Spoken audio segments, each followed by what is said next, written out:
30 Days of Night is a 2007 horror film based on the comic book miniseries of the same name. The film is directed by David Slade and stars Josh Hartnett and my favourite, Melissa George. The story focuses on an Alaskan town beset by vampires as it enters into a 30-day-long period of polar night. Now, as much as I enjoyed this movie, it did polarize critics, with it currently holding a 51% approval rating, which is the lowest we have on our entire list, sad times. The general consensus reads, while 30 Days of Night offers a few thrills, it ultimately succumbs to erratic execution. However, I disagree, and believe this film to be incredibly claustrophobic and a non-stop anxiety attack from start to finish. Not to mention, I used to live in Alaska, and the winter months can be incredibly dark and isolating, creating its very own unique horror. However, what I will say is that casting Josh Hartnett in the out-of-his-element role was a little disappointing, yet it somehow managed to work. 30 Days of Night ultimately warrants its R rating with genuinely disturbing violence, terrifying monsters, and a haunting score that will linger in your mind for a long time. 30 Days of Night is immensely better than a lot of the vampire movies that have been churned out in recent years, and it's certainly better than David Slade's Twilight saga, Eclipse. Yeah, you heard me correctly, Twilight. David Slade also did Twilight. Coming in at number 4, we have Martin. George A. Romero is considered to be the godfather of zombie cinema, and rightfully so. He is the man behind films such as Night of the Living Dead, Dawn of the Dead, and also Day of the Dead. However, there is one movie that is remarkably overlooked in his collection, and that is Martin. Martin is a 1978 psychological horror film that follows a troubled young man who believes himself to be a vampire. Johnny Amplis, with charm and incredible creepiness, plays the titular character, a lonely man who injects victims with a syringe before slurping on their blood. Lovely stuff. The film currently holds a 90% approval rating, with the general consensus reading, George A. Romero's contribution to vampire lore contains the expected gore and social satire, but it's also surprisingly thoughtful and boasts a whopper of a final act. Martin expertly mixes dark humour with satisfying gore, with Romero approaching this vampire hit with sharp wit and undead force. For the first half of the movie, Martin is unsettling while provoking chuckles, albeit uncomfortable chuckles. However, once the second half hits, the gruesome finale kicks in, and that is something that will linger with you for a very, very, very long time. Coming in at number 3, we have Cronus. From the legendary mind of Guillermo del Toro, we have Cronus, a 1993 Mexican horror film and also del Toro's first feature film. The plot concerns an antique dealer named Jesus Gris, who stumbles across Cronus, a 400-year-old scarab that, when it latches onto him, grants him youth and eternal life, but also a thirst for blood. As Jesus enjoys his newfound vitality, he's unaware that a dying old man, Dieta de la Guardia, has sent his nephew Angel to find the scarab and bring it back to him. But Jesus will not give immortality up easily, even risking the life of his orphan granddaughter. Del Toro does a superb job with his directorial debut, with him diving into vampire lore and tweaking the mythology to his own liking. Rather than a bite to the neck, it is an ancient amulet that latches onto whomever is unlucky enough to find it. The film received critical acclaim by critics for its acting, originality, mythology, religious references, and its balance of horror and drama. It has since been recognised as one of the greatest horror films and Spanish language films of all time. As of right now, it holds a 90% approval rating, with the general consensus reading, Guillermo del Toro's unique feature debut was not only gory and stylish, but also charming and intelligent. Cronus has some incredibly disturbing moments, including a scene where a mouth that has been sewn shut is opened without any assistance. Yeah, you can see where I'm going with this. You don't even have to love horror to appreciate the gift Del Toro gives us with Cronus, although saying that, it is recommended. Coming in at number 2, we have Rabid. David Cronenberg rarely steers us wrong, and he most certainly didn't with his 1977 vampire classic. Rabid is a Canadian-American body horror that features Marilyn Chambers in the lead role, with Frank Moore supporting. Chambers plays a woman who, after being injured in a motorcycle accident and undergoing a surgical operation, develops an orifice under one of her armpits. The orifice hides a phallic stinger that she uses to feed on people's blood. Those she feeds upon become infected. The bite spreads the disease, and they cause massive chaos, starting in the Quebec countryside and ending up in Montreal. Now, Cronenberg's most hailed work includes movies such as The Brood, Videodrome, The Fly, and Dead Ringers. However, Rabid seems to have gone under the radar for a lot of people, and that's a damn shame. This is Cronenberg's second feature film and exists within his canon as a telltale exhibition of his raw talent. decades, with him inflicting absolutely horrific horrors on the human body. As of right now, Rabid currently holds a 73% approval rating, with the general consensus reading, revolting, yes, but still an intelligent predecessor to some more moronic efforts in the same genre, as well as remains effectively squirmy, gruesome, and even prescient nearly 40 years after its release. And finally, coming in at number 1, we have Near Dark. Catherine Bigelow's dark horror western is a cult classic amongst movie lovers and definitely warrants a place on our list. Why? Because far too many people have not seen this movie, and it hurts my soul. Released in 1987, this neo-western horror stars Adrian Pasdar, Jenny Wright, Bill Paxton, and Lance Henriksen, and follows a young man in a small Midwestern town who becomes involved with a family of nomadic American vampires. Near Dark was an incredibly fresh take on a genre that had found new popularity in the comedy genre, and it paved the way for even more iconic movies down the line. However, like many horrors of its time, upon release it was met with scathing reviews. However, time has been good to Near Dark, with the film gaining quite the intense cult following over the years. As of right now, it currently holds an 88% approval rating, with the general consensus reading, Near Dark is at once a creepy vampire film, a thrilling western, and a poignant family tale, with humour and scares in abundance. A remake of the film was announced in October 2006, however, in 2008 it was announced that the project had been put on hold due to similarities in conception with Twilight. Yes, I know it's incredibly upsetting to hear that Near Dark was cancelled because of Twilight. The oldest remedy, and for the curious amongst you, our first flag post in the rich lore of vampire fiction is 1979's Nosferatu the Vampire, directed by the legendary filmmaker Werner Herzog, which depicts Klaus Kinski being the creepiest Count Dracula ever depicted on screen, building upon the critical surprise success of F.W. Murnau's 1922 German adaptation Nosferatu. Obviously, we can't begin this list without giving a direct nod to these bloodthirsty stalkers of the silver screen, but here, for this list, we're diving into the lore behind vampires in literature, and to do that we have to first begin with a little bit of history. You see, the term vampire wasn't actually as prolific as you may imagine, and the actual origin behind its etymology is still a matter of debate. It wasn't until 1734 that the English language first saw mention of these creatures, although some French, German, Austrian and Serbian literature contained an allusion to vampires as early as 1718, which was believed to be derived from the Slavic form for vampire. However, others believe that the Slavic languages in turn borrowed that word from a pre-existing, less assuming Turkic term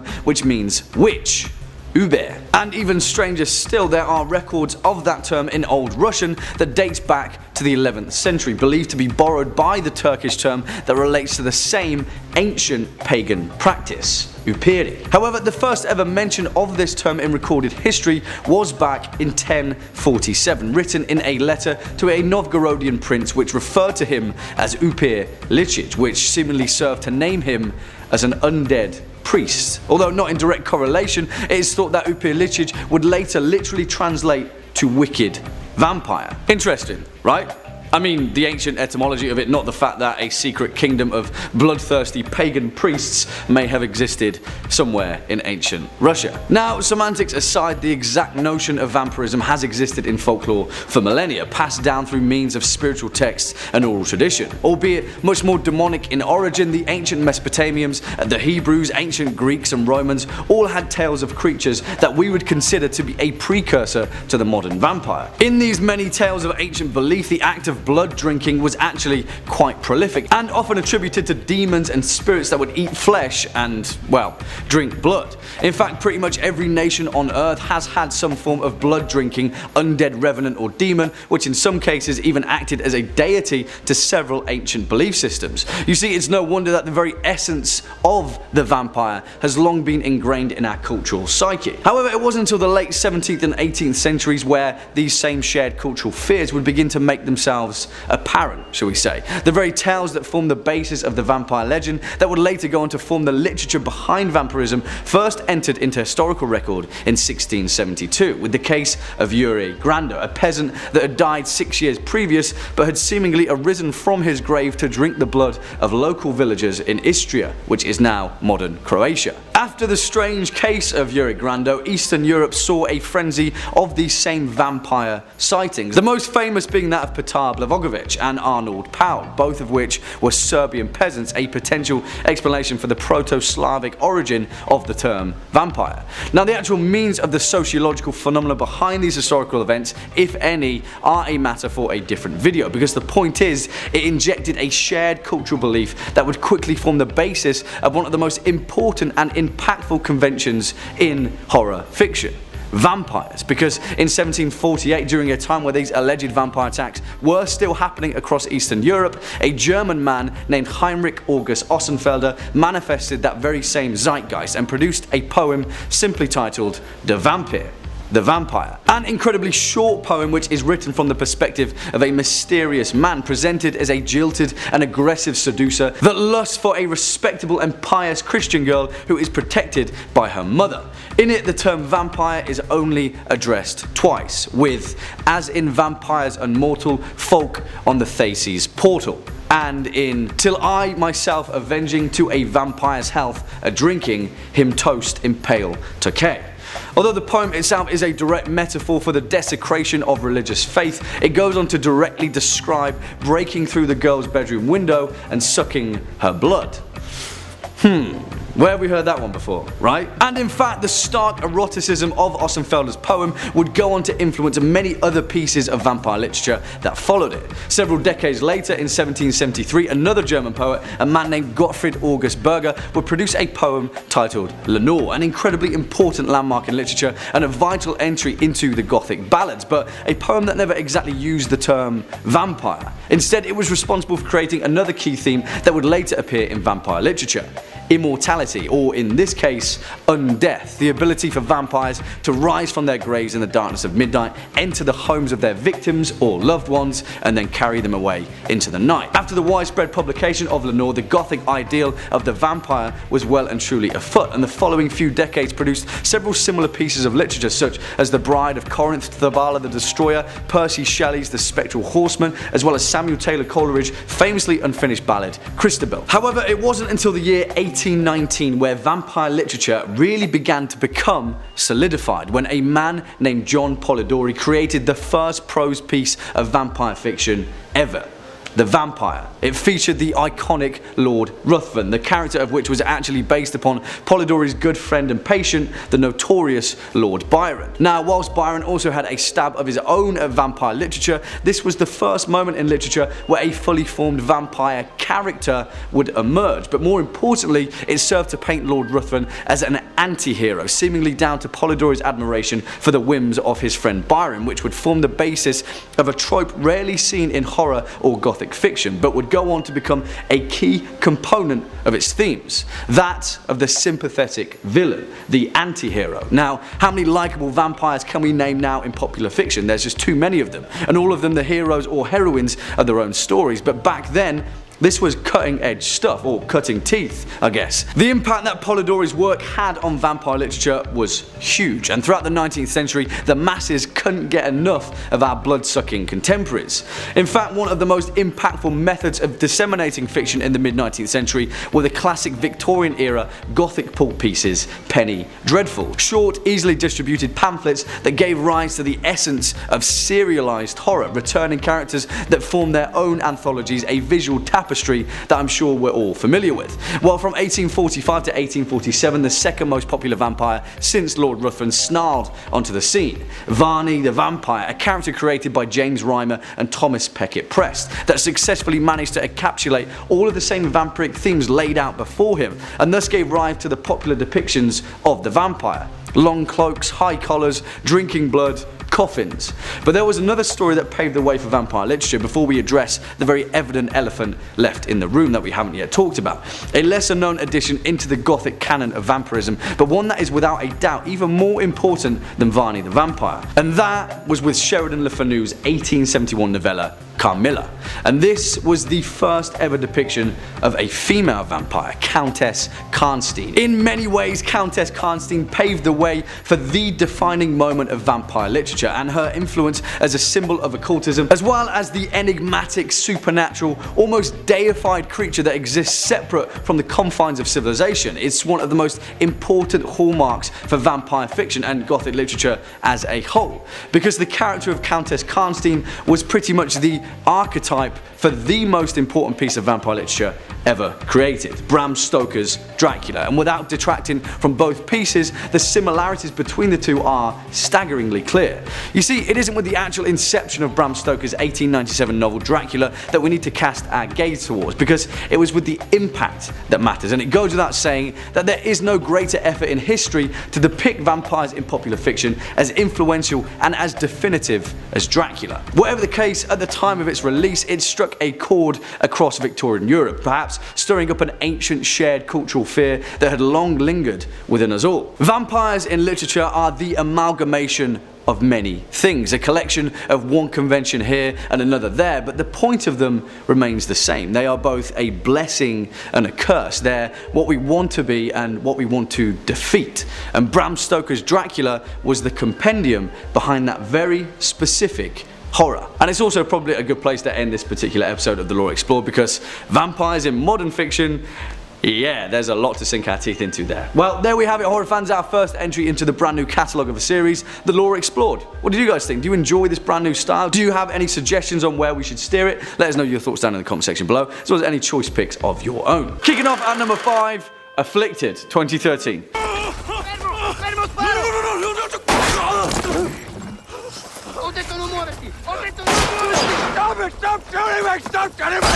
And you know what? This film is actually awesome, and you'll be pleasantly surprised that it's perhaps the best found footage vampire horror movie ever made. I mean, not like there are a lot of them anyway, maybe like 3. But nevertheless, Afflicted manages to take the otherwise worn out found footage genre, as well as the long-standing done to death vampire genre, and somehow still manage to create a wholeheartedly original and exhilarating horror experience. And on top of that, it's Canadian. Written and directed by Derek Lee and Cliff Prowse in their directorial feature film debut, Afflicted also stars the two filmmakers in their respective namesakes, as two best friends travelling the world filming a web series of their travels. It's quickly revealed that the trip is actually a bucket list, as Derek has a tragic genetic brain condition that could cause his death at any moment, and the trip is his last wish to spend time exploring the planet with his best friend. Of course though, as is the best laid plans of vampires and men, things often go awry, and Derek contracts a mysterious disease which of course turns out to be vampirism. Afflicted doesn't exactly take any precautions going into this horror onslaught, and although oftentimes the action can water down the genuinely fear-inducing moments, the one thing that carries through in this movie is its unstoppable energy. Start to finish, it's literally as if the life and undeath of vampirism is the very lifeblood of this film, coursing through its veins, seeking the next helpless horror fan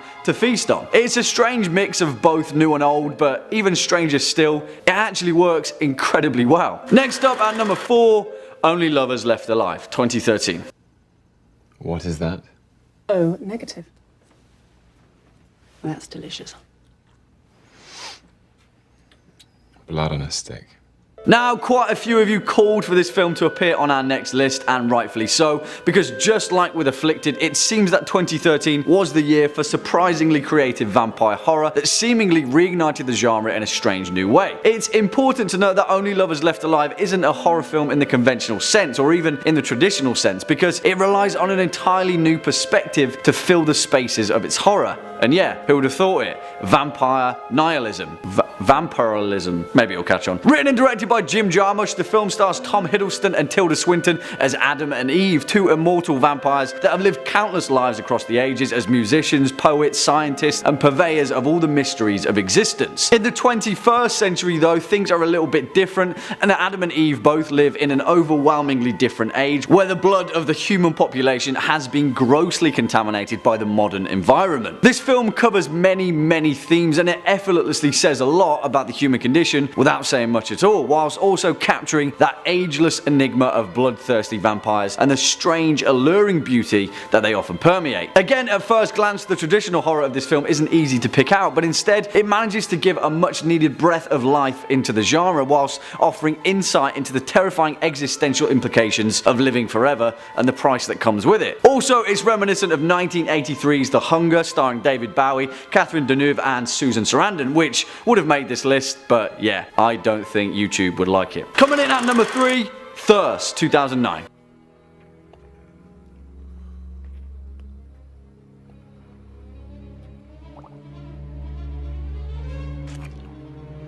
And again, you may be sensing a bit of a pattern here, because much like with our previous two entries, 2009's Korean horror flick Thirst isn't at all a conventional vampire horror, but instead a frightfully original portrayal of vampirism that uses the immortal affliction to allude to a much more human addiction. Saying that though, that's not to say that this film doesn't have its fair share of gut-wrenching gore and all the bright bursts of blood that you'd expect a vampire horror to carry, because it does, and it delivers it in spades in the typical Korean horror cinema fashion. Written and directed by Park Chan-wook, the man responsible for the incredible 2003 thriller Old Boy, Thirst has all the trials and trappings that we've come to expect with modern vampire cinema, and yet still manages to execute them in a frightfully original manner. It tells the tale of Sang-hyun, a Catholic priest renowned as a good noble man in his small town parish. Despite his unwavering faith though, he is afflicted by a deep insatiable sadness and a loneliness that he cannot fill, and so volunteers to participate in a medical experiment to find a vaccine for the deadly Emmanuel virus. Of course, we know how that usually goes, and Sang-hyun quickly morphs into a virulent, vigorous, viral vampire. But the thirst doesn't end there, and for those of you going into this movie with zero expectations, you'll discover more charm than expected, as well as genuine, fear-inducing moments of complete and utter shock and awe. It's strange because in places this film is endearing and warm and fuzzy, and in others it's batshit crazy and full of gut-wrenching horror. It walks a fine line, strikes a fine balance, and still manages to be an incredibly original depiction of vampires. Great movie. And finally, coming in at our number one spot, Salem's Lot, 1979.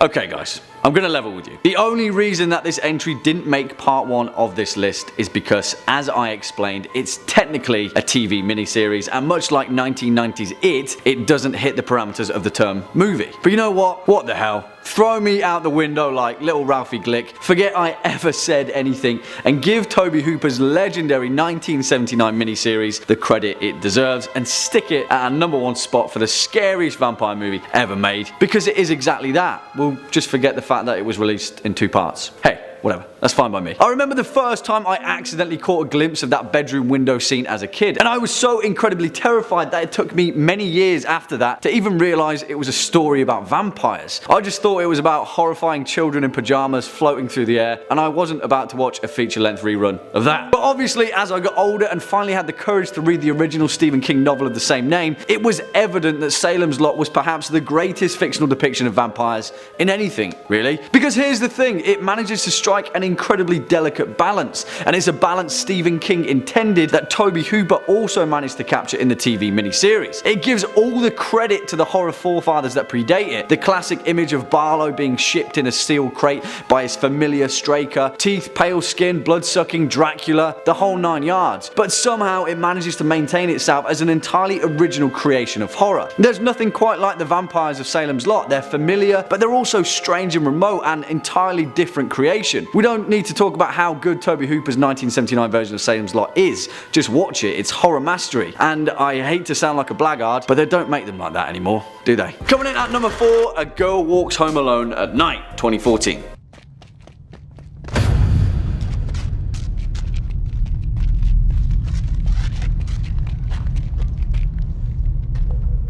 Now, I'm going to go out on a limb and say that this film probably went under the radar for most people, and with a tagline stating it as the first Iranian vampire western, then I wouldn't exactly besmirch you for not taking note. But if you haven't, what you've missed out on is one of the most unnerving yet beautifully captured demonstrations of vampire cinema in recent times. Written and directed by the awesome American-Iranian director Anna Lily Amirpour, and also produced by none other than Frodo Baggins himself, Elijah Wood, A Girl Walks Home Alone at Night tells the tale of a lonesome vampire who stalks her prey in the fictional Iranian ghost town of Bad City. The film stars the relatively unknown actress Sheila Van, who plays the title role of the girl, who also turns out to be a corporeal vampire of legend who spends her days in lonely isolation, spooking unwitting pedestrians at night and feasting on villainous criminals just for kicks. I'm going to shoot straight, this film isn't exactly full frontal horror, but where it really shines is in its atmospheric dread and bleak demonstration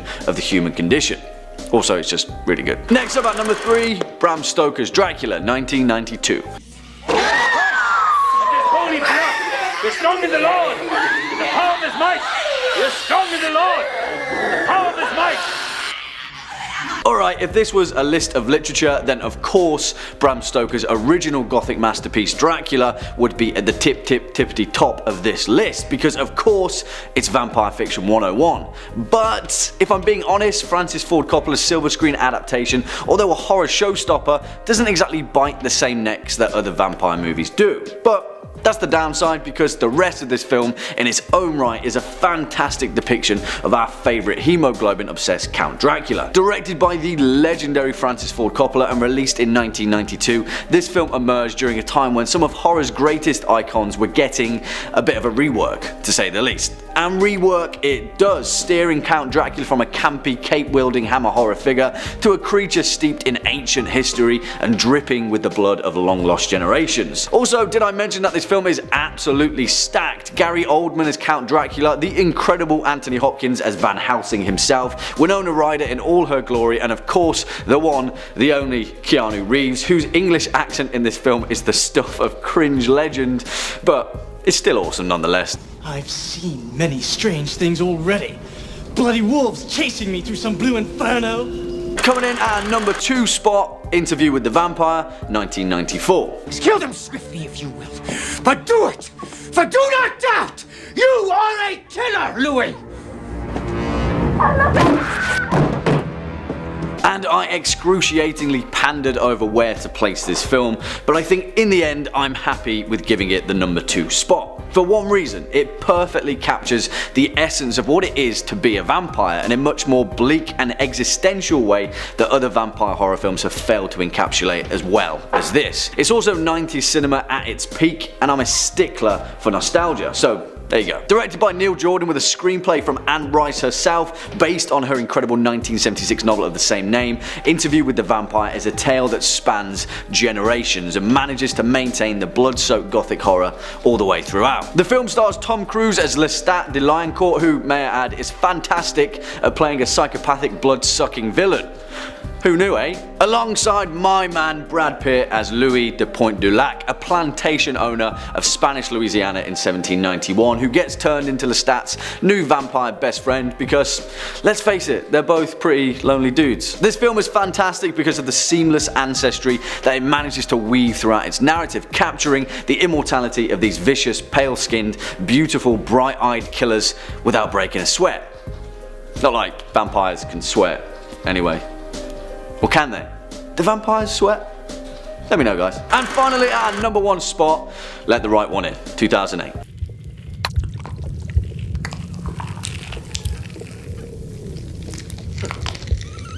Nej! Du får komma in! Oh man, I'm just going to go out and say it. I adore this film.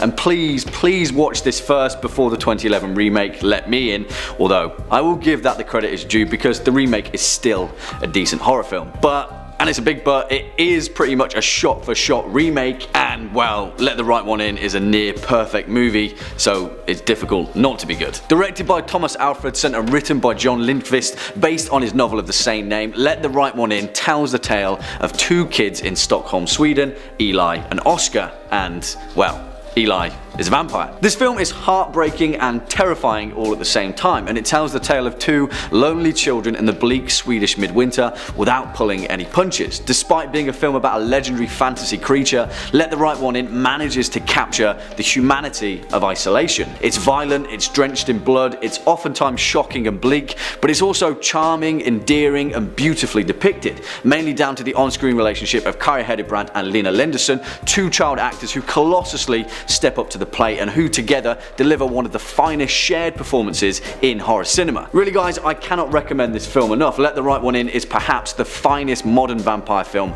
ever made, and for that, it deserves the number 1 spot on this list. Kicking off at number 5, the Nosferatu, 30 Days of Night, which has been a long time coming really, and this is a 2 for the blood price of 1 because the fantastic 2007 movie starring Josh Hartnett is reason enough to check out this fictional portrayal of vampires, and I've no idea why that film gets so much hate, but it's awesome. For this particular entry though, we'll obviously be focused on the 2002 graphic novel series created by Steve Niles and Ben Templesmith that tells the tale of the unwitting town of Barrow, Alaska, the northernmost settlement of the frozen north that for 1 month every year year is cast into complete and utter darkness. And that, as you may imagine, means one thing and one thing only for vampires: an all-you-can-eat buffet. Yeah, whilst it's an exciting and incredibly fresh premise, which it is, it also features one of the most genuinely compelling depictions of vampires in modern fiction.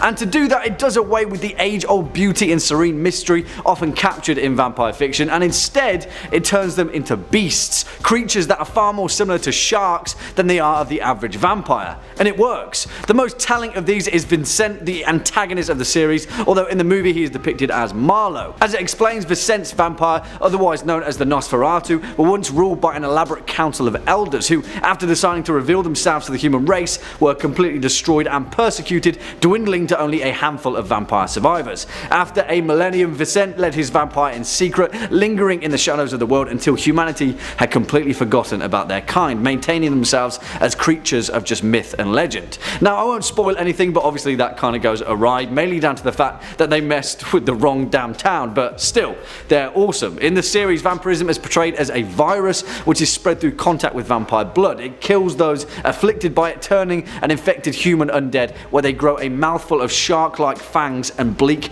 lifeless black eyes. Obviously then you've got the superhuman strength, acute hearing and sense of smell, teleportation, telepathy, glamour, the ability to resurrect your burnt ashes via a single drop of blood, but that goes without saying at this point: vampires. Swinging in at number 4, every vampire ever, Anno Dracula. Whew.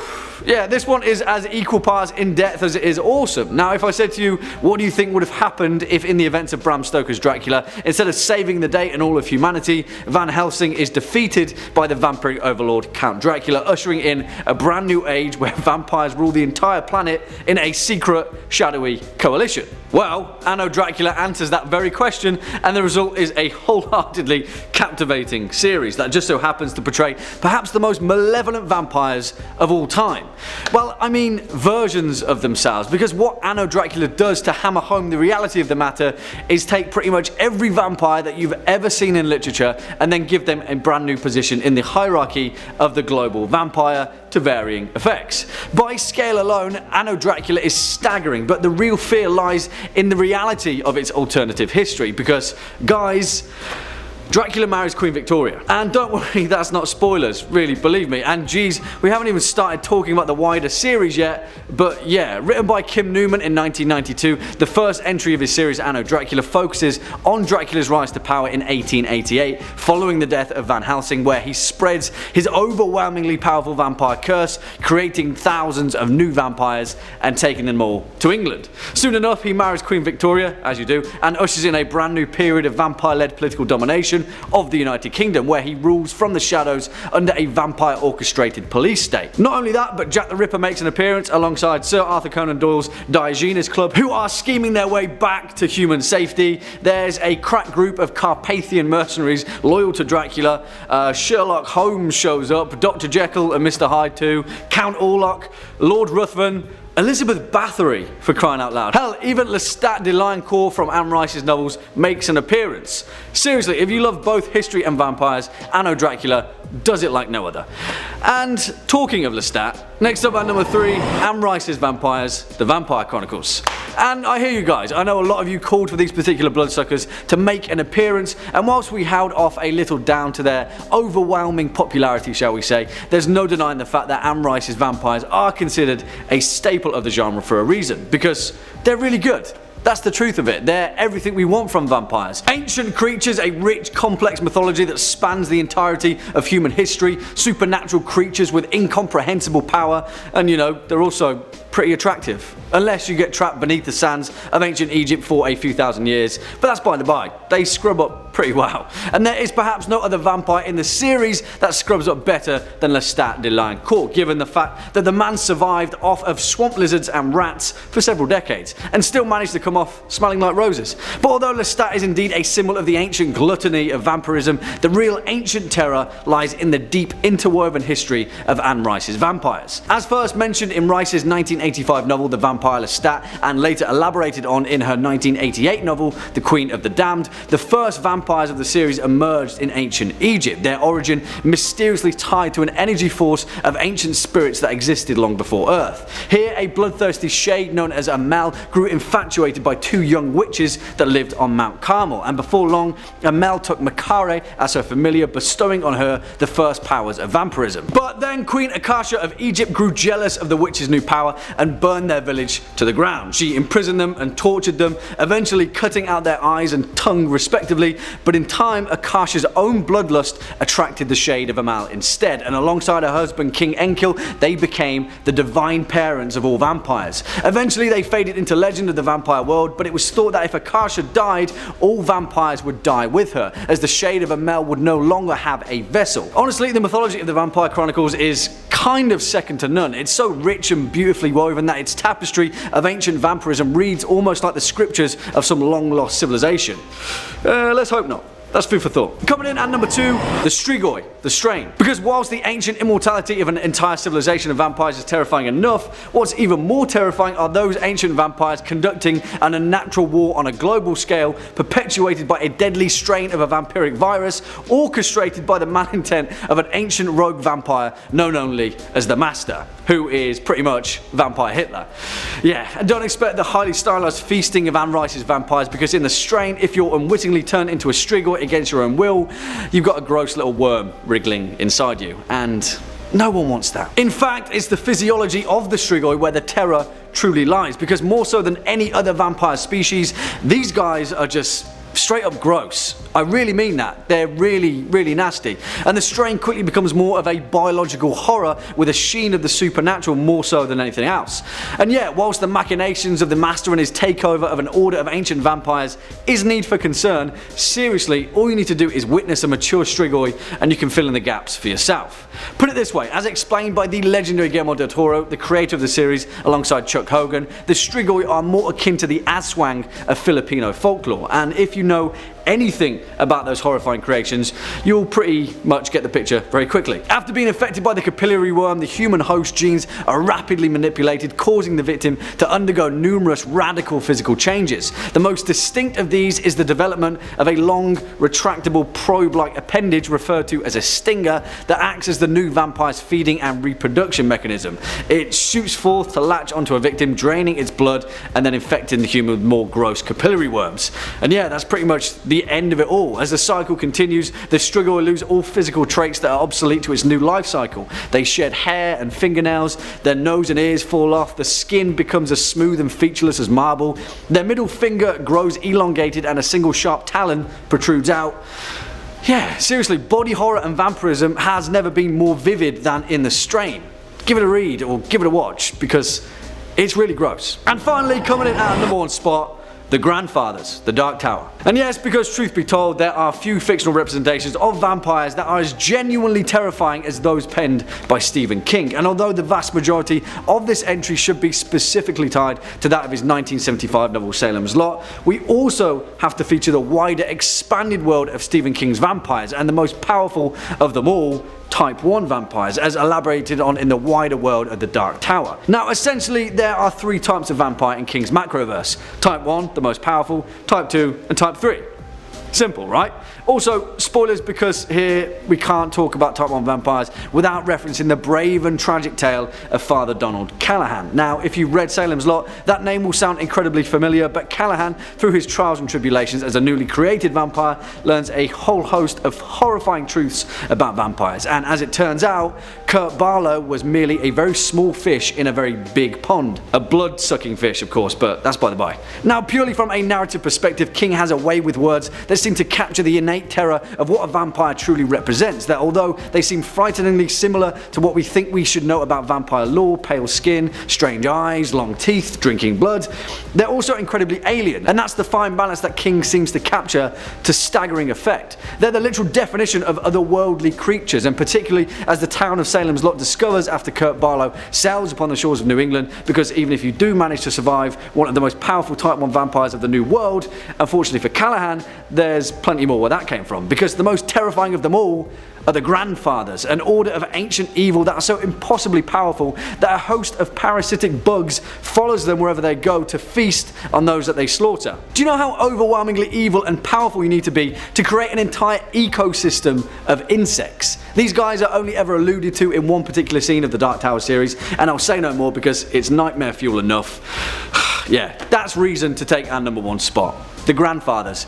They just sound creepy, don't they? Kicking off at number 5, I Am Legend. Zombie vampires. Who knew that such a hodgepodge could become a genuinely terrifying hallmark of literature? Well, for those of you that have read Richard Matheson's phenomenal 1954 sci-fi horror, I Am Legend, you'll know that's exactly what it is. Genuinely terrifying. And although it was a half-decent movie, please don't lump this novel in with the 2007 Will Smith blockbuster, because the entire film kind of missed the point. But hey, that's not why we are here, is it? Written by Richard Matheson, I Am Legend tells a tale of Robert Neville, a reluctant scientist and the sole survivor of a vile pandemic that has ravaged the planet, a blood plague that seemingly turns humans into vampires. Throughout the opening of the novel, it is alluded to that this plague was a result of a devastating war, and this plague was openly spread via mosquitoes kicked up in the subsequent debris of society, which, you know, is already a pretty terrifying notion, because that could happen. Now, I won't get into too much detail about the actual narrative because there is a lot to be enjoyed in this novel, and if you can get your hands on it, I'd highly recommend reading it. It's not too long at all, and Matheson paints a vividly bleak picture throughout. The reason that I Am Legend's zombie vampire plague-ridden carriers end up on this list though is because of Matheson's attention to scientific detail, and as Robert Neville scours the wasteland of Los Angeles, learning more about the swarms of fleshy, bloodthirsty rippers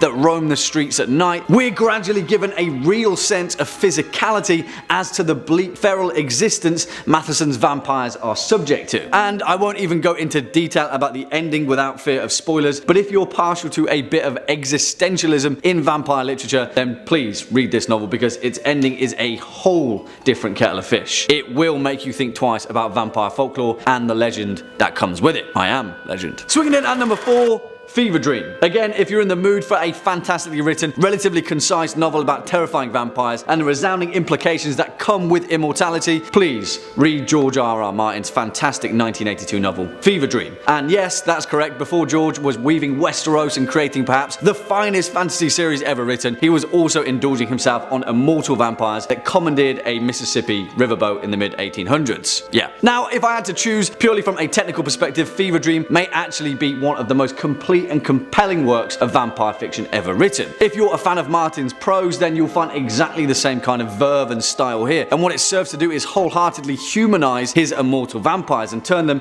into a much more complex kind of monster. Like with most of Martin's work, there is no black and white here, but instead shades of grey, and as you may imagine, that's a pretty difficult thing to do with vampires. However, the reason it only makes its way in at number 4 though is that purely from a horror perspective, it's not entirely as terrifying as some of our other entries, but in terms of depth and complexity, Fever Dream is second to none. It tells the tale of Abner Marsh, a grizzled steamboat captain in the mid-1800s, who is down on his luck during a particularly bleak financial crisis, but is then contacted by a mysterious, soft-spoken aristocrat, a man named Joshua York, who promises to finance a brand new riverboat for Abner, an opulent vessel named Fever Dream. And whilst obviously yes, this novel is centered on vampires, I'll say no more because the way the immortal society of vampirism is woven into this novel is a beautiful thing to witness, and the subsequent opposing blood masters that are spawned from it is a concept rarely looked at in vampire fiction. 2 words: Vampire Jesus. Next up at number 3, The Vampire Court. And whilst throughout the fantastic Dresden Files series by Jim Butcher, there are many forms of vampires and the subsequent vampire courts that come with them, there's no doubting that the most terrifying, malevolent and purely evil vampire organization is the White Court, although thankfully for us they're all pretty damn evil anyway, and Harry Dresden has been doing his damnedest to bring about their downfall one by one, as is the case with the Red Court. Sorry, spoilers. Now, vampires in Jim Butcher's universe come in many different shapes and forms,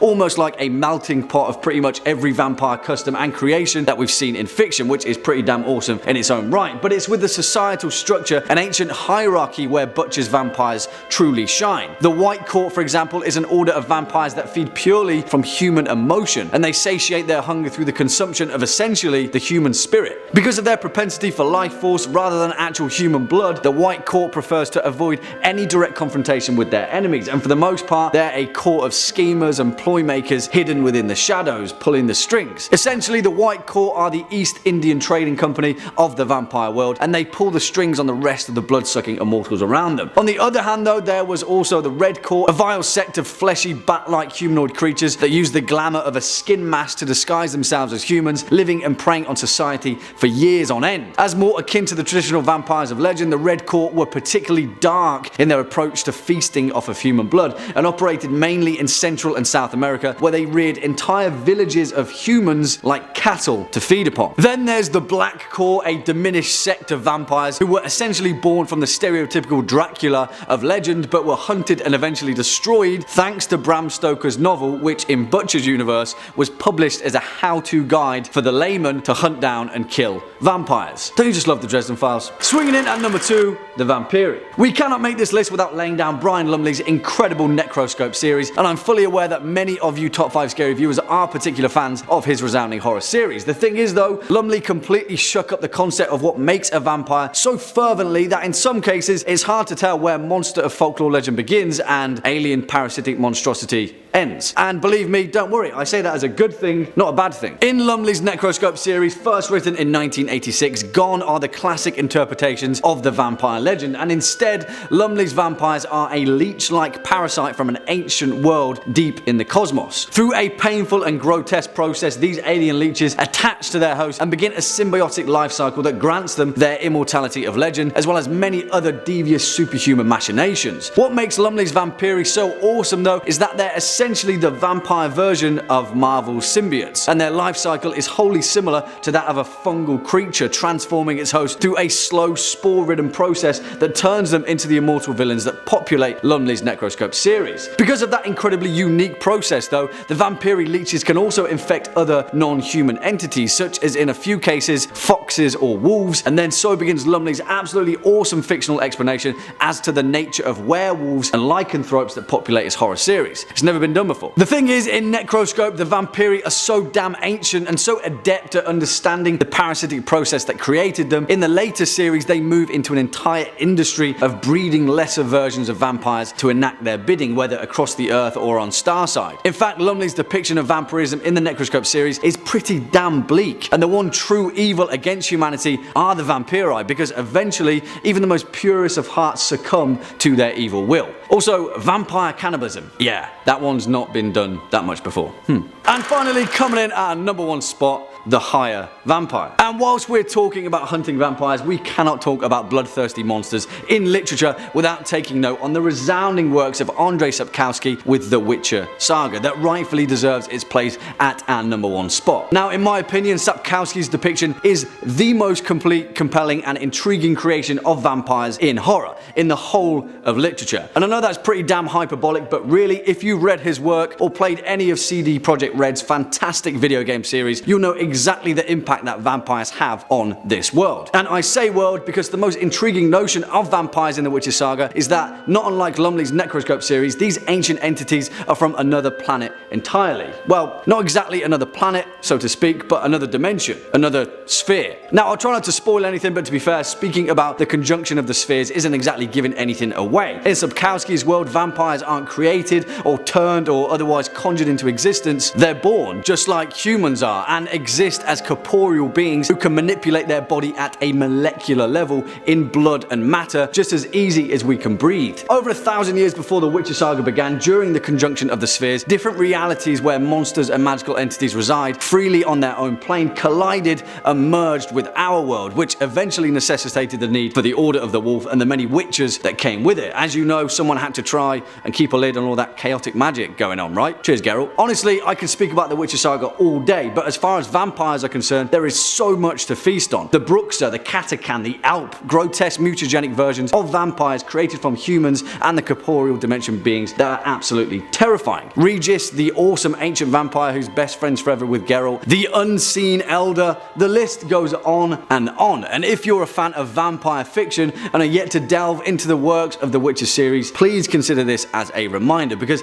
as far as vampires are concerned, there's nothing else like it, and it's the best for a reason. Coming in at number 5, we've got boneless boys. You may be familiar with the claim that vampires are shapeshifters. Depending on who you ask and what vampires they're familiar with, you'll get all sorts of different stories about men who turn into beasts. Bats are a popular figure, but there are also tales of cats, dogs, wolves, rats, and more. Hell, if you've seen Dracula 3D, you'll know that some might even transform into gigantic praying mantises and scuttle up the stairs to kill your dad. They're quite versatile vampires. But you might not know about another type of shapeshifting some folks say they have. One that makes them even more versatile than any beastly form could ever hope to be. That's right, I'm talking about the boneless vampire. What do you mean boneless? Well, I mean they literally have no bones. Now, I can't prove this, but tell me, have you ever seen a vampire's skeleton? Whenever they die, whether it be by stake or by fire, they disintegrate into dust or other similar vampire particles, right? They leave no bones behind because there are no bones. It's a revelation, I know. But they can still walk and talk like any other humanoid, but with the added benefit of vampire powers. Plus, this bonelessness means they're fantastically flexible, which works wonders in their seductive activities and their sneaking into homes to drink blood. Even if you lock your abode up tight, a vampire can contort its boneless form and make it through the tiniest of cracks. Keyholes? Not just for keys anymore. I bet you didn't expect me to lead with a legend like that, now did ya? Hopefully that sets the tone. Coming in at number 4, we've got the Sukuyan. A lot of folks look to European legends to find out about vampires, but they really do exist all around the world. By different names, sure, but they still suck blood and pass for people. One such fascinating bloodsucker is the Sukuyan from Jamaica. The creature takes on the form of a shriveled old lady by day. You might even see her at the market and offer her a helping hand. But if you knew what she did by moonlight, you'd take your helping hands elsewhere. A Sukuyan will shed her skin at night, becoming a blood-drinking fireball. This skinless apparition can then float around the community, drinking the blood of anyone unfortunate enough to become a target. After a long night of draining folks of their vital essences, the fireball returns home to its discarded skin. It can then don the loose organ like a suit and return to life as an old lady. With every use, the skin becomes more and more wrinkly, wear and tear and all that jazz. Usually the Sukuyan will do a pretty good job of hiding her skin after she's freed for the night because it's left pretty vulnerable. While flying around, nothing can really be done to protect the skin. So if you ever find some skin, do your best to mess with it. Some folks say that if you salt or pepper it, it'll cause her to experience extreme burning and itching upon return. Another thing you can do to combat a Sukuyan is scatter rice or salt on your doorstep. It won't protect anyone's blood, but it'll slow the monster down. Like so many other mythical demons, if it comes across a smattering of rice or salt, she'll be compelled to hunker down and count every last grain before leaving. This tends to take a while, leaving the beast exposed and distracted. Take that opportunity to beat her to death, or toss her in a vat of boiling oil. It might seem cruel to do that to what looks like an old lady, but hey, you gotta save your blood somehow. Coming in at number 3, we've got vampire pumpkins. Legends are weird, alright? And this one's no exception. I don't quite understand how this came to be a common conception, but it's well documented by the ethnologist Tadimir Vukanovich. Apparently, there was a long-standing belief in the Balkans that if you left a pumpkin or watermelon out for more than 10 days, it would become a vampire. That's right, the gourds would transform into humanoid bloodsuckers. I think I understand Akira Toriyama's vampire comic a little better now. Imagine that, leaving a pumpkin on your stoop for a solid fortnight after Halloween and waking up to an empty yard. Most folks would assume some vandals made off with it, planning to smash it with baseball bats or throw it off a building. But no, it actually just turned into a vampire and now you're gonna get seduced and bit.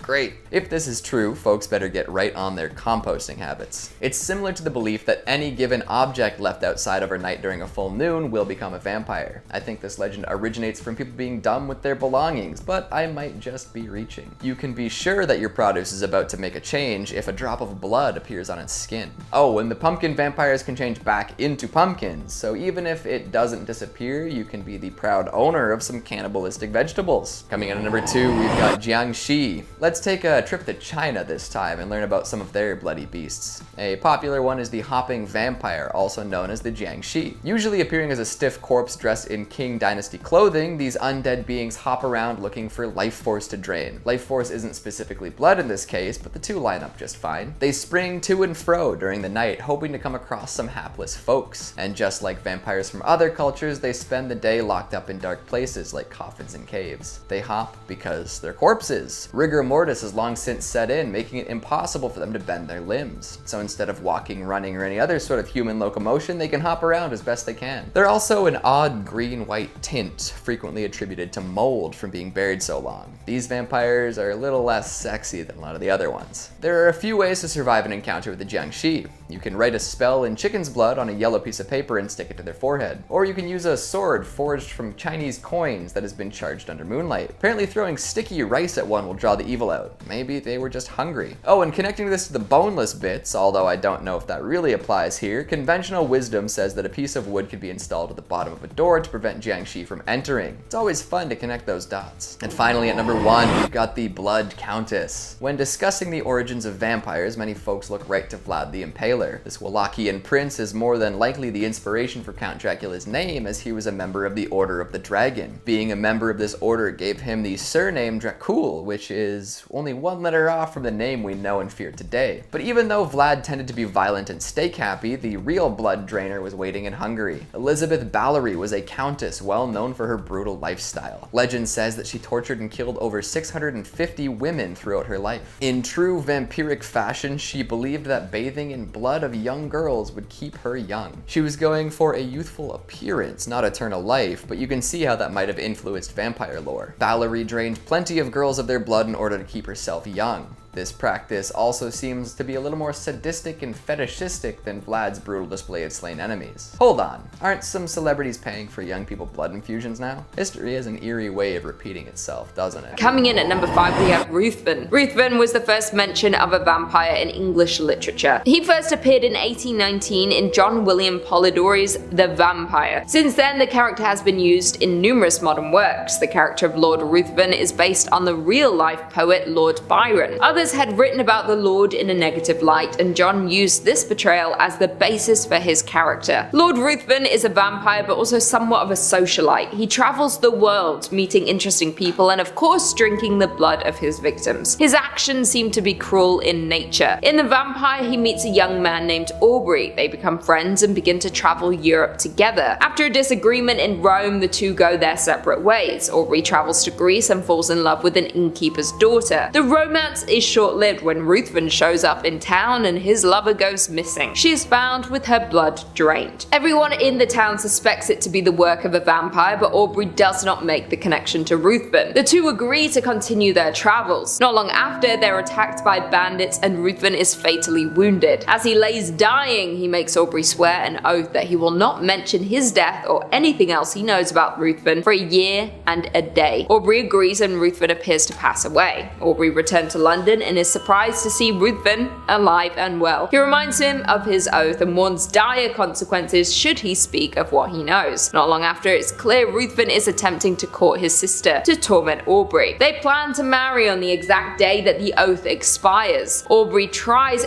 everything he can to attempt to warn his sister and save her from this monster. Although vampires have been expanded on and characteristics changed since then, the story has the classic character. He is alluring and uses this to trap his victims. Coming in at number 4, we have Carmilla. Carmilla, also known as Makala, was one of the first female vampires. The story of Carmilla was published in 1872. In the story, she is a female vampire who preys on young women. She finds her female victims, often stalks them for many years of their life before seducing them. In this book, she first meets her victim at the age of 6. She visits her in her nursery, laying down beside her and smiling. When the little girl Laura falls asleep, Carmilla disappears. Laura convinces herself this was a childhood dream, but she never forgets about the girl she met in her room when she was young. The story forwards to when Laura is a teenager. A girl in the village suddenly passes away under suspicious circumstances. The town general goes to investigate exactly what happened. While he is away, Laura and her dad come across an overturned stagecoach. A mother and her daughter, who is Carmilla, were in an accident. With her mother being in a hurry to get to her destination, she leaves Carmilla in the care of Laura's father. Laura and Carmilla recognize each other from all those years ago, although they don't understand it, they begin to form a friendship with one another. Laura begins to have nightmares, and soon after she becomes ill. Her health gets worse and the nightmares get more intense. She is taken to the doctor and her father comes up with a plan to help her recover. They go to the old town ruins for a picnic. The town general runs into them as they arrive and tells them of the vampire who is draining the blood of young girls as they sleep. Camilla arrives at the ruined village when she is instantly recognized by the general. He attacks her, but she gets away. She disappears, and just like that, Laura's dreams come to an end. The townspeople confront Camilla at her tomb and end her reign of terror over the people of the town. Camilla is the original prototype for a legion of female vampires. Coming in at number 3, we have Lestat. Lestat de Lioncourt had his first appearance in the 1976 novel Interview with the Vampire. This was the first book that would become the Vampire Chronicles. His full backstory was explored in The Vampire Lestat. He quickly became a fan favorite and numerous books and films have been created around this story. Lestat's personality is that of an aristocrat in the 18th century Paris. He is bold, enthusiastic, and defiant. He is an arrogant person who is considered conceited. The way he carries himself, you can tell he comes from a privileged upbringing. He is entitled due to the money he has. Even his vampire elders considered him to be the brat prince. Before he became a vampire, he was an actor. He loved the attention, but this was cut short when he was turned. He created a rock band called the Vampire Lestat with a group of humans in the 1980s. As a human, he was illiterate and struggled academically. After becoming a vampire, he learned to read in French and English, developing a love of literature. He even chose to write books as he pondered philosophical questions like, are his actions as a vampire good or bad? He was an in-depth and complicated character. He thinks differently to the rest of the coven, and they are not approving of his way of thinking. It seems that he doesn't agree with his actions, but they are still necessary for survival. Throughout his time, he turns a lot of mortals into vampires, but sees this as a mercy as it saves them from death. But many see this as a curse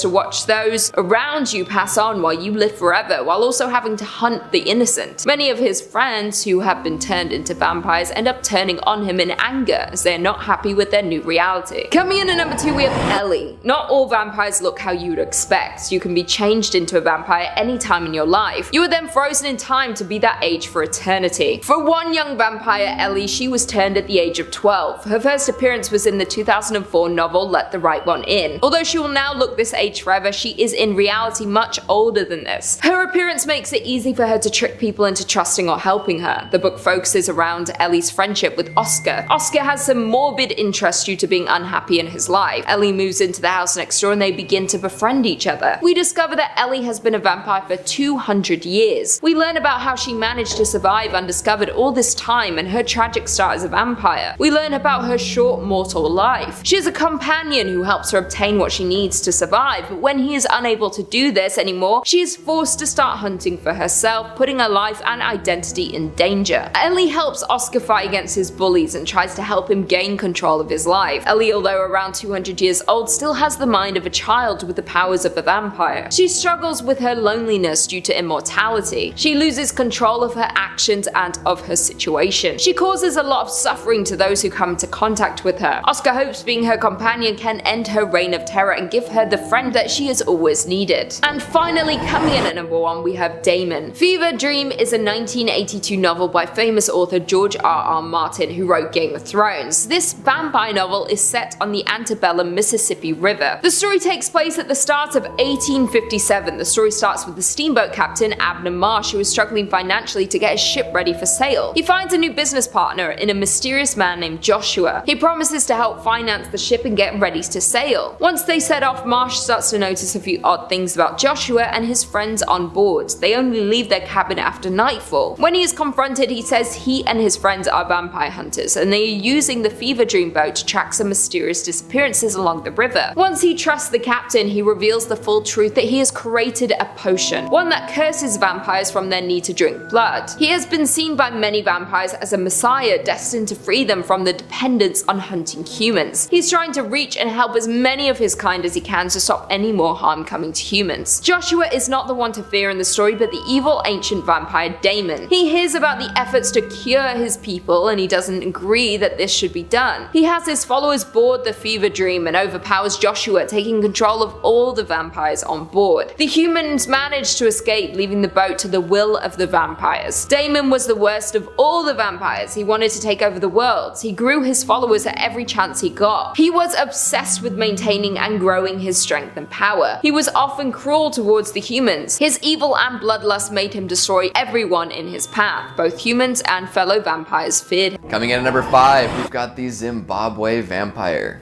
We'll kick this list off with a real blood drinker who got caught in the act. No stories from a friend of a friend, this one was literally discovered as he partook in vampiric activities. Plus, after he was caught, even more blood was found. It all started in the village of Sikiwu. A man who was known to sometimes lose his mind was walking alone when he spotted an elderly woman. Something overcame him and he attacked her with a log. If the attack itself wasn't enough, he was then overcome with a thirst for blood. He took out a sharp weapon and cut her throat before drinking the blood right there in the street. The man also had a large container with him, which he began to fill with some of the blood. Eventually, he was spotted by some concerned citizens who tried to stop him, but at that point, he fled the scene. Villagers then banded together to attempt to find this vampiric killer and eventually did. After a hasty manhunt, they were able to find the man, restrain him, and bring him to the police. Nobody had expected this man to be so bloodthirsty, but it seems as though it was something he quite enjoyed. The container he brought to fill with blood should be evidence enough of that. The man was arrested and has not engaged in blood sports since. Was this a real vampire? How did he know he was looking for blood originally? It's possible that he did just experience a mental break and went berserk too. But if he was a vampire, I'd be keeping an eye out in the community, just in case he managed to turn anyone else. The last thing a village needs is a burgeoning class of vampires. Just look to any classic Transylvanian tale for proof of that. Coming in at number 4, we've got vampire squirrels. Wait, what? Vampire what now? That's right. Within the past 5 years, researchers have managed to capture a fascinating and elusive type of squirrel on camera. Known as the Bornean tufted ground squirrel, this fluffy-tailed mammal proves that looks can be deceiving. It has the fluffiest tail of all mammals and really is quite cute. However, it doesn't act like you'd expect a squirrel to act. I guess most squirrels can be pretty aggressive, eh? Ever seen a city squirrel jump at someone for part of their picnic in the park? Still though, no other squirrels seem to have the blood drinking habit. Yep, these squirrels are vampire squirrels, or so the legend says. See, these squirrels, like vampires, are very hard to pin down. The video footage folks have of this mysterious creature is so limited that essentially nothing is known about them. But people have been saying that it wouldn't be too surprising if they hopped onto a wayward deer and took a quick drink. In fact, the forest-dwelling Dayak hunters say that these squirrels do more than take a sip or two of the red fluid. They go straight for the jugular, killing the deer. Once the animal is dead, these squirrels eat the internal organs, leaving behind disemboweled deer bodies. Imagine watching a squirrel take down an entire deer. Just incredible. Local folks claim that they've seen just that, but there's no reliable evidence to back these claims up. The squirrels live in the forests of Borneo, so if you don't want to get torn apart by any, maybe stick to Central Park. Although New York squirrels might just be that aggressive. Coming in at number 3, we've got the Vampire of Buckinghamshire. Vampires have been terrifying forever, and this sighting is proof of that. Way back before Count Dracula or even Vlad the Impaler, there was a vampire sighting in Buckinghamshire. A woman had buried her husband after he died and was going through a difficult grieving period. 2 nights after the burial, she was startled awake. There was someone in her room. The person came closer and closer to her bed, and eventually it was revealed to be her husband. Sadness and terror overcame her as the husband climbed on top of her with the intent to kill. He put all of his weight on her and she nearly suffocated, but somehow she survived. The next day, she petitioned her friends to keep watch as she slept. The husband returned but was scared off by the folks standing guard. After this, the vampire husband was seen all over town, attacking people for seemingly no reason. But nobody seemed to be able to pin him down. The townspeople asked the church for help and the archdeacon wrote to the bishop. His advice? Dig up the body and burn it.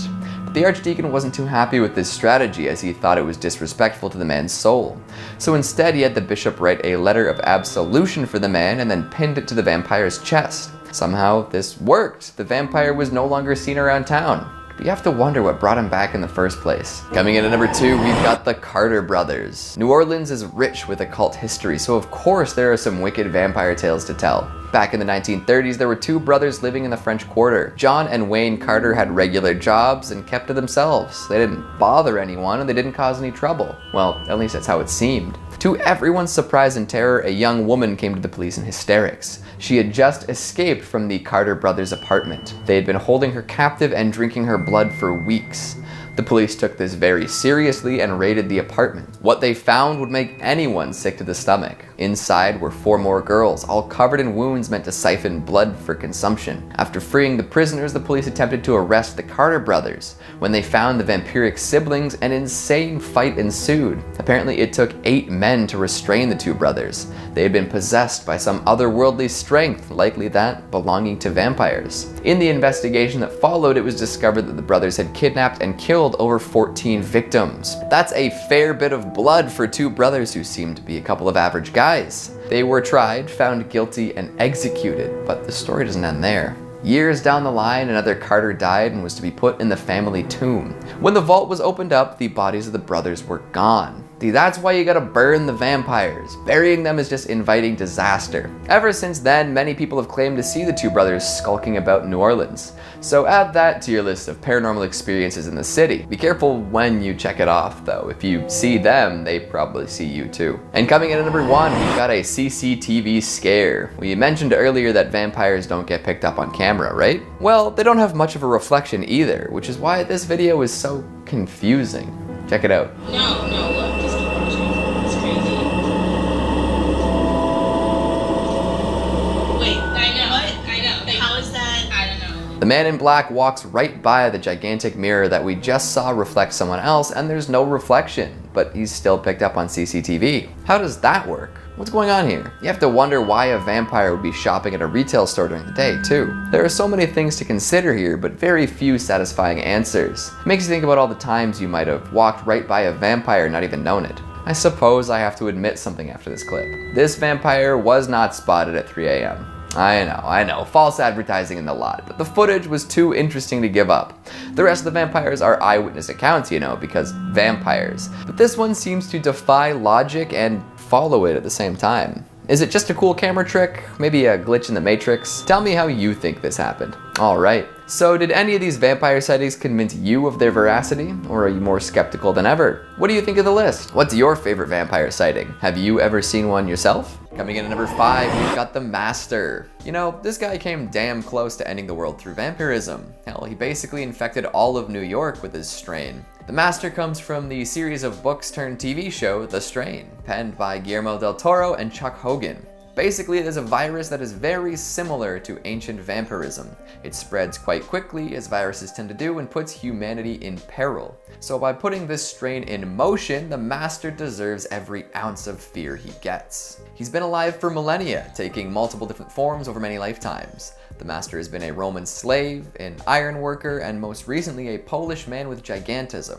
As one of the original vampires, the Master has all sorts of unique strengths that other vampires in this universe don't. One of the most terrifying of these powers is the ability to see through the eyes of all lesser vampires. This allows him to surveil any area that a vampire is in. It's also great for protecting himself and seeking out prey. He's also just ridiculously strong. Like, way stronger than any vampire has any right to be. He'll crush your head with his pinky if he wants to, don't try to fight him. And even if you're confident in your combat ability, he's got some wicked shadow-based teleportation abilities. If he steps into the dark, he can just dematerialize and rematerialize all over the place. It's crazy. And to top it all off, he's more resistant to sunlight than most vampires. He's not totally immune, but he can definitely roam around a little in the sunshine. So you can't rely on the UV rays to take him down. To make matters worse, he's got a master plan to turn all humans into blood banks. After collapsing the internet, he makes it to New York and makes some key alliances and plans on transferring his consciousness to a new host. Then he'll take out the high-level finance folks and build processing plants for human collection. Yuck. I mean, I guess the bankers get what's coming to them, right? Coming in at number 4, we've got Victor. A powerful warlord in life, Victor was once a ruthless military leader who ruled over his land with an iron fist. This extended well into the afterlife as well. Upon his deathbed, the first vampire, Marcus Corvinus, came to Victor with an offer. He would give him eternal life if he helped lead an army of immortals against the werewolves. Victor, loving life and combat, accepted this offer and became one of the most terrifying vampires of all time. This is the vampire who betrayed Marcus, waged war against werewolves, and even killed his own daughter. You don't want to mess with Victor. He, like many vampires in Underworld, possesses superhuman abilities of the highest caliber. His strength is unmatched along with his speed, and he can endure almost any injury. Even if grave wounds are inflicted, Victor can heal up quickly and keep on moving. He can also snag memories from those he bites, giving him insight into all sorts of secrets. These military conquests and supernatural powers are all terrifying on their own, but Victor's shrewd politics are possibly the most dangerous thing about him. After living for millennia, Victor is well versed in the ways of the world and knows how to take advantage of many situations. He is cunning and manipulative and knows how to act swiftly and brutally to get what he wants. If Victor wanted to end the world, he doubtlessly could. As he says, the dangers of the forest are not greater than those of the council. You must learn the dance of politics to be ruthless and cunning. Those are the words of men who could ruin the world if he chose to do so.